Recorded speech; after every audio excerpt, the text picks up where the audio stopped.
Simple rule. If you control the keys, it's your Bitcoin. If you don't control the keys, it's not your Bitcoin. Your keys, your Bitcoin. Not your keys, not your Bitcoin. Your keys, your Bitcoin. Not your keys, not your Bitcoin. Here's the problem. A lot of people have no idea how to even start to decide if they actually control the keys. So let me ask you a question. How many of you control your Bitcoin with your own control over your keys? I'm counting myself here. Very good. How many people do not control their Bitcoin but have it in an online account where somebody else is controlling the Bitcoin? Don't be shy, it's okay, we all started there. Okay. And more importantly, how many people have no idea how to answer that question? You don't know if you control it, right? Okay, so let me give you some advice. If you are running a wallet where each time you do a transaction it generates a new address, but when you started using that wallet it told you something like, write down these 12 words or these 24 words and keep them as a backup. Those words, they generate all your keys. And the reason you have to write them as a backup is because you are controlling those keys, and if you lose those words, you lose the keys, you lose the Bitcoin. With great power comes great responsibility. If you have a wallet in which you are asked to write down a backup, you control the keys. If you didn't write down the backup, when you go home tonight would be a good time to open the settings, go to backup, and write down those damn 12 words before you lose your phone or drop it in the toilet because you were trying to text while in the bathroom. We all do it. And you dropped it in the toilet and your Bitcoin disappeared because your phone blew up. And then what? You call the Bitcoin help desk? There's no Bitcoin help desk. You go on Reddit and you go, I lost my keys, can someone help me?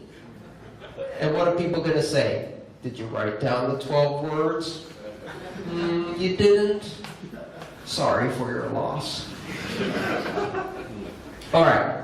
So how do you know how to do a backup and how to control your own? Now, a lot of people don't know how to start, so I'm going to give you a very quick little tutorial on how to control your own keys. Okay? First of all, what is the most secure device you own? Not your laptop. Definitely not your laptop. How many here have Windows? My sincere condolences.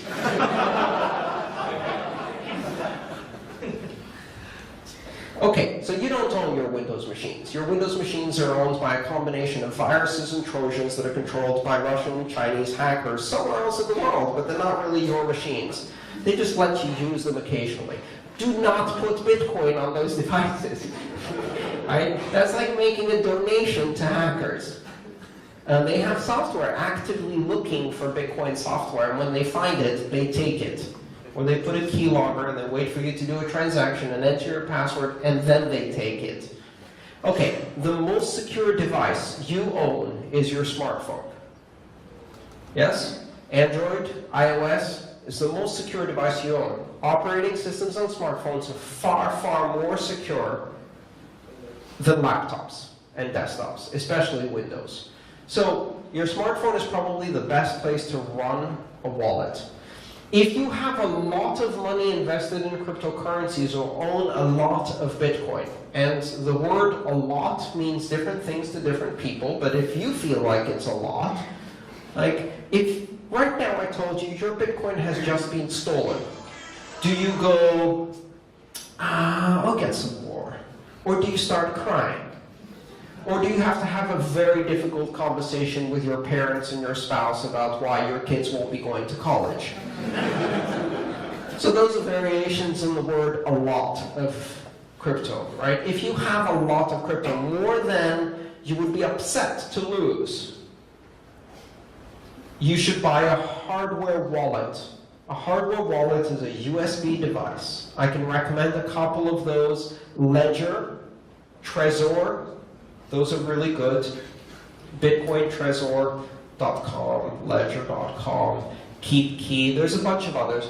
They're a bit difficult to buy right now because apparently about 1 million people noticed that the Bitcoin price went up and decided to finally join this thing, and then all went out and tried to buy a hardware wallet, so they're out of stock. That's a good problem to have.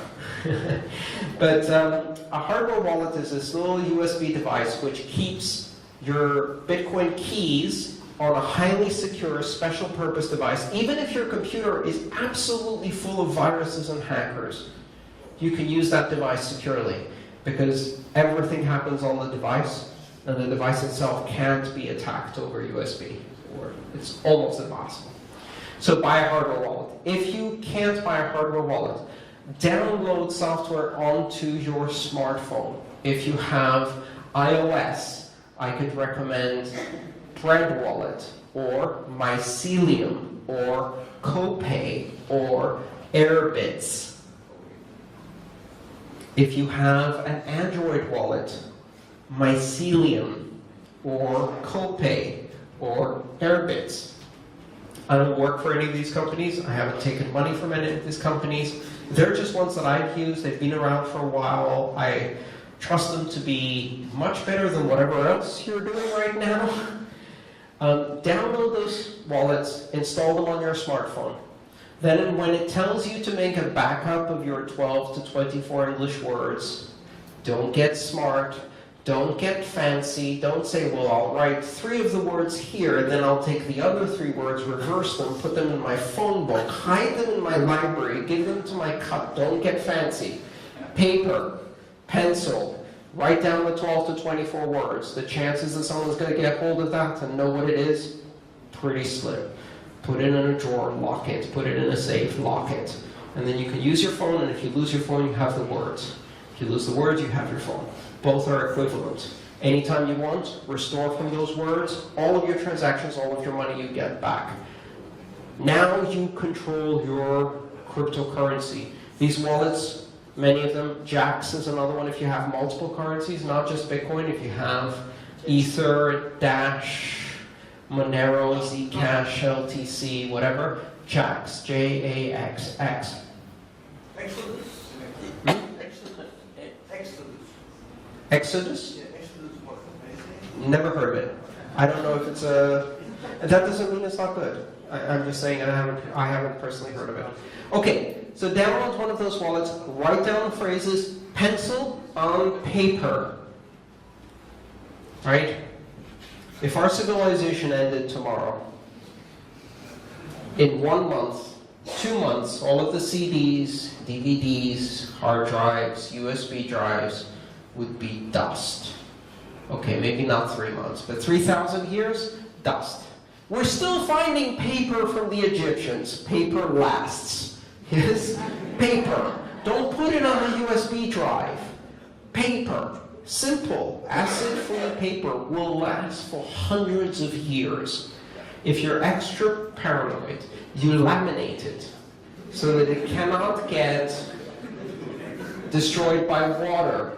You buy a very inexpensive, fireproof safe from your office store. You put it inside so it can't be burned. Flood, fire, theft, covered. Now, on that kind of system, a wallet, hardware wallet with your backup words, you can store, I know people who store millions of dollars, I'm not joking, on exactly that kind of system. Once you have control of your Bitcoin, it doesn't matter if there's a fork. It doesn't matter if your exchange decides to go one way or another. It doesn't matter. You should not be keeping your money on an exchange. You should not be keeping your money and trust someone else to keep it safe for you. That's just a bank. And part of the reason we're doing this open blockchain is because we don't trust banks.